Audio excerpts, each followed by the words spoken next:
नमस्कार। उम्मीद है आप लोग स्वस्थ और सानंद होंगे। आइए आज कुछ हल्की फुल्की बात करते हैं। आपको भारत के परमाणु कार्यक्रम के बारे में बताते हैं।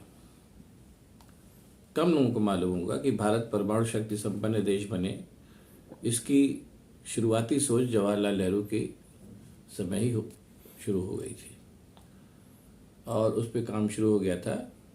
परमाणु शक्ति संपन्न भारत को बनना चाहिए, इसको लेकर के नेहरू जी और शास्त्री जी, ये सारे लोग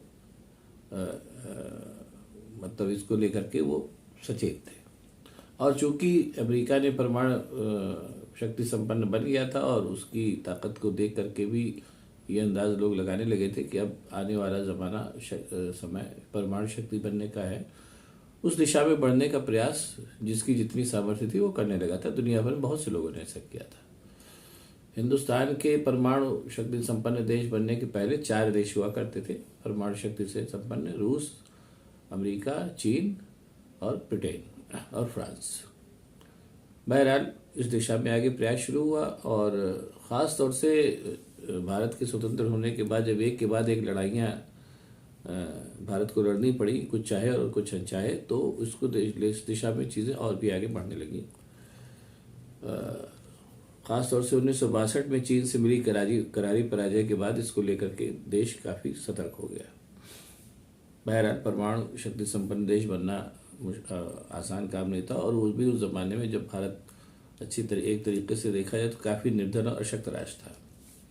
बहरहाल काम इस पर चालू रहा और एक रिपोर्ट ये भी बताती है कि भारत जो था, जो परमाणु परीक्षण 1974 में हुआ सबसे पहले, वो परमाणु परीक्षण शास्त्री जी के एजेंडा में भी था। इसीलिए एक रिपोर्ट ये भी बताती है कि सब तक सही कि सब तक नहीं सही तो मैं नहीं कह सकता, लेकिन वो अच्छी खासी रिपोर्ट है कि 1966 में ताशकंद में जब शास्त्री जी की हत्या हुई या ये करी जैसे भी उनकी मौत हुई, उसमें CIA कहा था और CIA चाहती थी कि एक तीर से 30 शिकार निशाने साधे जाएं। एक तो रूस और अगर शास्त्री जी की हत्या होती वहाँ पर तो रूस और भारत के संबंधों में खटास आती, जो CIA चाहता था, जो अमेरिका की खुफिया एजेंसी थी, और साथ ही साथ भारत के परमाणु कार्यक्रम पर भी असर पड़ता, जिसको भी ऐसा भी CIA चाहती थी। तो ये भी एक रिपोर्ट कहती है कि शास्त्री जी की हत्या में CIA का हाथ था और बाद में जो परमाणु जो पूरा जो योजना चल रही थी, डॉक्टर भाभा की भी रहस्यमय हत्या जो हुई, उसमें भी CIA का हाथ है, एक रिपोर्ट ये भी कहती है। बहरहाल ये किस हद तक सही मुझे नहीं मालूम, लेकिन ये इस रिपोर्ट की काफ़ी चर्चा होती है। मेरा सिलसिला चल ही रहा था, लेकिन इंदिरा गांधी चूंकि दृढ़ इरादों वाली महिला थी तो उन्होंने ये तय कर लिया था कि ये काम तो करना ही करना है और 1974 में 18 मई को उन्होंने पहला परमाणु परीक्षण कर डाला। उसको लेकर के बड़ी दुनिया भर में लोग बड़े चकित हो गए और उस ज़माने में ये बिल्कुल सही बात है कि 1974 में जब पहला परमाणु परीक्षण हुआ राजस्थान पोखरण में, तो 18 मई को, तो उस समय पूरी दुनिया को एकदम भनक ही नहीं थी कि हिंदुस्तान ऐसा कर लेगा। लेकिन बहरहाल वो एक सीमित प्रभाव वाला परमाणु परीक्षण था जिसने ये बता दिया था कि अब भारत भी जब चाहे परमाणु हथियार बना सकता है। बहरहाल वो सिलसिला चल निकला और उससे भारत पे काफ़ी वाहवाही हुई और देखा जाएगा तो 1974 के बाद से आज तक एकाध अपवादों को जान दें तो भारत को युद्ध का सामना नहीं करना पड़ा और फिर भारत उसी दिशा में आगे बढ़ता रहा और फिर नरसिंह राव साहब ने इस चीज़ को लेकर के सीरियस कोशिश शुरू की। लेकिन चूंकि भारत में लोकतंत्र है, तैयारी जो भी करे, और लेकिन उसका परिणाम अक्सर क्या होता है कि सरकारें बदलने के बाद दूसरे को जिम्मे आता है।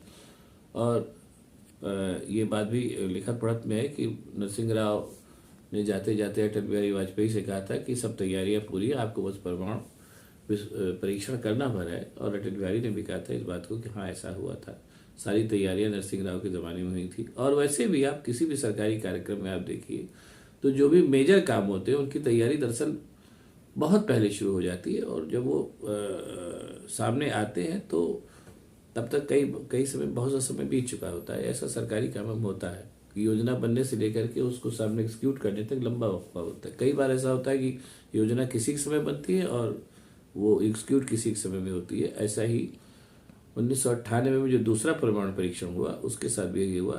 तैयारियां नरसिंह राव के ज़माने में हुई थी, लेकिन वो परमाणु परीक्षण जो था वो अटल बिहारी के ज़माने में मई में ही हुआ। और वो ये जो परीक्षण था वो इस परीक्षण से ये साबित हो गया कि अब भारत जो है परमाणु हथियार बनाने में भी सक्षम है। ये वाला जो परीक्षण था 98 वाला, ये कहीं ज़्यादा सघन और विस्फोटक था, और इसके बाद ही भारत ने परमाणु हथियार बनाने भी शुरू कर दिए। आज की तारीख में जैसा एक अनुमान है कि भारत के पास 220 परमाणु हथियार है जिनका इस्तेमाल वो कर सकता है। और बस इस परमाणु परीक्षण की एक तरीके से जिसका नकारात्मक पक्ष रहा वो ये रहा कि 1974 में जब भारत का परमाणु परीक्षण हुआ तब से पाकिस्तान ने भी इस दिशा में आगे प्रयास शुरू कर दिए, और जब 98 में दोबारा परीक्षण हुआ तो पाकिस्तान ने भी एक के बाद धनाधन 5 धमाके करके बता दिया कि वह भी परमाणु शक्ति संपन्न है। और जैसा कि एक रिपोर्ट कहती है कि उसके पास शायद 265 परमाणु हथियार है। जो भी है, ये तो सब ऐसी बातें हैं कि इसको लेकिन निश्चित पूर्वक नहीं कहा जा सकता, लेकिन ये सच बात है कि आज की तारीख में भारत और पाकिस्तान दोनों परमाणु शक्ति संपन्न राष्ट्र हैं। इसलिए ज़बानी जमा खर्च और तू मैं चाहे दोनों के बीच में चाहे जितनी हो, लेकिन लड़ाई जैसी बात को लेकर के मुझे नहीं लगता कि कोई बहुत सीरियस कदम दोनों तरफ से उठाया जाएगा। हाँ, राजनीतिक फ़ायदे के लिए तू मैं तो चलती रहती है, ये बहुत पुरानी तरीके है, लेकिन दो परमाणु शक्ति संपन्न राष्ट्र एकदम से सांघातिक लड़ाई में भिड़ेंगे ऐसा मुझे नहीं लगता। बाकी अब ये तो राजनीति है, उसमें कुछ भी हो सकता है। अब अगर आपको ये वीडियो पसंद आया तो इसको लाइक करिए, शेयर करिए, मेरे चैनल को सब्सक्राइब कीजिए जो मेरे ही नाम से है, ताकि आपको और भी ऐसे मैं अच्छे वीडियो बना करके देता रहूं। बहुत बहुत धन्यवाद। नमस्कार।